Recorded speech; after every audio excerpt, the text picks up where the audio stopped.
ৰাহুল গান্ধীৰ বেংক একাউণ্টত 55,400 crores বাহিৰৰ NGOৰ পৰা ফাণ্ড কৰা হৈছে বুলি যে কথাষাৰ ছ'চিয়েল মিডিয়াত খুব চৰ্চাত চলি আছে, এই কথাষাৰ কিমান সত্য ভালকৈ জানিলে আপুনি ভিডিঅ'টো সম্পূৰ্ণকৈ চাব লাগিব। ষ্টাৰ্ট কৰিছোঁ, শুনক। সঁচাকৈ ৰাহুল গান্ধী এণ্টি নেশ্যনেল নেকি? সঁচা অৰ্থত ক'ব গ'লে ৰাহুল গান্ধীৰ বেংক একাউণ্টত কোনো ফাণ্ড অহাই নাই। ফাণ্ড আহিছিল বুলি ক'লে NGOবোৰত। তাৰ পাছতেই ভাৰত চৰকাৰে NGOবোৰত হিচাপ ল'বলৈ ল'লে। হিচাপ এইটো কাৰণে ল'লে, সেই টকাবোৰ যে আহিছিল ক'ত ব্যৱহাৰ কৰিলে, কিন্তু সেই NGOবোৰে সঠিকভাৱে ক'ত ইউজ কৰিলে টকাবোৰ দিবই নোৱাৰিল। তাৰ পাছতে ভাৰত চৰকাৰে পদক্ষেপ ল'লে যে 20,000টা NGO চিল কৰা হ'ল আৰু 15,000টা NGOৰ লাইচেঞ্চ কেঞ্চেল কৰা হ'ল। মূল খেলিমেলিটো হৈছে FCRA বিল 2026ৰ বিষয়ে। এই বিলখনৰ লগত যে ইমান হৈ বিৰোধিতাখিনি যে চলি আছে, এইখিনি বিচাৰি গ'লে বহুত যুক্তিহীন। এই বিলখনৰ কথা যদি আপোনাক মই সহজভাৱে বুজাবলৈ যাওঁ, ভাবি লওক মোৰ ঘৰত প্ৰত্যেক মাহে কোনোবাই মোক 10 লাখকৈ টকা পঠায় আৰু মোৰ দেউতাই এই টকাখিনি ক'ৰ পৰা আহিলে প্ৰশ্ন কৰাৰ হক নাথাকিবনে? 100% হক থাকিব। দেউতাৰ হক আছে। এই টকাখিনি কোনে পঠাইছে, কি কামৰ বাবে পঠাইছে, সেয়া মোৰ দেউতাৰ সন্দেহ নহয়, এয়া মোৰ দেউতাৰ দায়িত্ব। এবাৰ ভাবি চাওকচোন, যদি সেই টকাখিনি বেয়া কামত প্ৰয়োগ হয়, তেনেহ'লে মোৰ ঘৰখন ধ্বংস হ'বলৈও বেছি সময় নালাগে। ঠিক তেনেকৈ চৰকাৰৰো হক নাইনে প্ৰশ্ন কৰাৰ? কাৰণ আমাৰ দেশখনেই হৈছে আমাৰ ঘৰ। যদি আমাৰ দেশখন সুৰক্ষিত, তেনেহ'লে আমিও ঘৰৰ ভিতৰত শান্তিৰে থাকিব পাৰোঁ। আমাৰ দেশৰ আচল সত্যটো হৈছে আমাৰ দেশৰ বিপদ বাহিৰৰ পৰা নাহে, আমাৰ দেশৰ ভিতৰতে প্ৰথম জন্ম হয়। আমি সকলোৱে জানো। এতিয়া আহক বিলখনৰ আচল কথালৈ, প্ৰপগেণ্ডা কৰিবলৈ নহয়।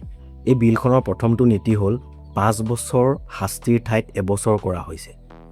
যদি চৰকাৰৰ উদ্দেশ্য কাৰোবাক ভয় দেখুৱাই ধমক দিয়াই হ'লহেঁতেন, তেন্তে শাস্তি কমোৱাৰ কোনো প্ৰয়োজনেই নাথাকিলহেঁতেন। বিলখনৰ 2 নম্বৰ নিয়মটো হৈছে বিদেশৰ পৰা অহা যিকোনো টকা কেৱল SBI একাউণ্টতহে মনোনীত কৰিবলৈ পাৰিব, কাৰণ একাউণ্টেবিলিটি আৰু ট্ৰেকিং ছিষ্টেমটো বেছি ভালকৈ ষ্ট্ৰং কৰি তুলিছে।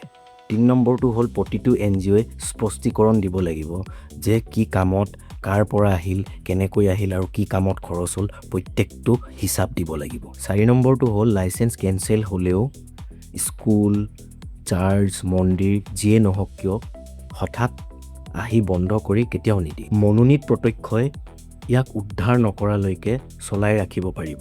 এই বিলখনে কোনো ধৰ্মক লক্ষ্য কৰি বনোৱা হোৱা নাই।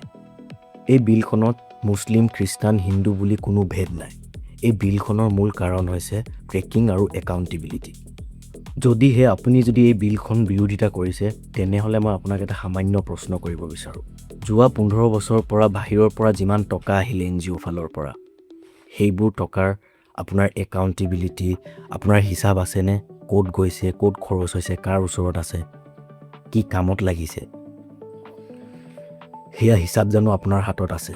যদি নাই, তেনেহ'লে আপুনি সেই বিলখনৰ বিৰোধিতা কৰাৰ আগত আপুনি নিজৰ বিবেকেৰে, নিজৰ জ্ঞানে অধ্যয়ন কৰক। এইবোৰ কথা ধাৰণাৰ ওপৰত নহয়, এইবোৰ তথ্যৰ ওপৰত থিয় দিবলৈ চেষ্টা কৰক। আইডিঅ'লজি নিজৰ ঠাইত, দেশ নিজৰ ঠাইত, সকলো পৃথক হয় দুটা। আইডিঅ'লজি আৰু দেশ বহুত পৃথক।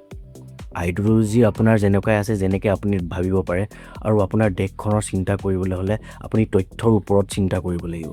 কোনো কংগ্ৰেছ, বিজেপি, কোনো ৰাহুল গান্ধী এইবোৰৰ ওপৰত, তথ্যৰ ওপৰত নহয়, কোনো পলিটিকেল কথাৰ ওপৰত নহয়। এয়া আমাৰ দেশখনৰ ওপৰত। দেশখনৰ কথা যদি ভালকৈ চিন্তা কৰে, তেনেহ'লে আপুনি যোনটো ৰাজনীতিকে ভাল নাপাওক কিয়, সেই ৰাজনীতিটো ছাইড কৰি আপুনি নিজে অলপ পঢ়ক, নিজৰ অলপ বিবেক লগাই অলপ চালি জাৰি চাওক। কাৰণ এইখন দেশ কোনো এটা ৰাজনীতিক পাৰ্টিৰ নহয়, আমাৰ হয়। এইখন আমাৰ ঘৰ হয়। আমি ভালকৈ চিন্তা কৰিব লাগিব। আমি কোনোবাই কোৱাৰ ওপৰত ভাবিলে নহ'ব। আমি নিজৰ তথ্যৰ ওপৰত আমি নিজে পঢ়ি, নিজে চালি জাৰি ভালকৈ চোৱাৰ ভিত্তিৰ ওপৰতহে আমি দেশখন বচাব পাৰোঁ। ৰাজনীতিয়ে দেশ বচাব নোৱাৰে। আমাৰ নিচিনা সাধাৰণ নাগৰিকে সুস্পষ্টকৈ ভালকৈ বুজি পালে দেশ বচাব পাৰি। জয় হিন্দ, জয় আই অসম।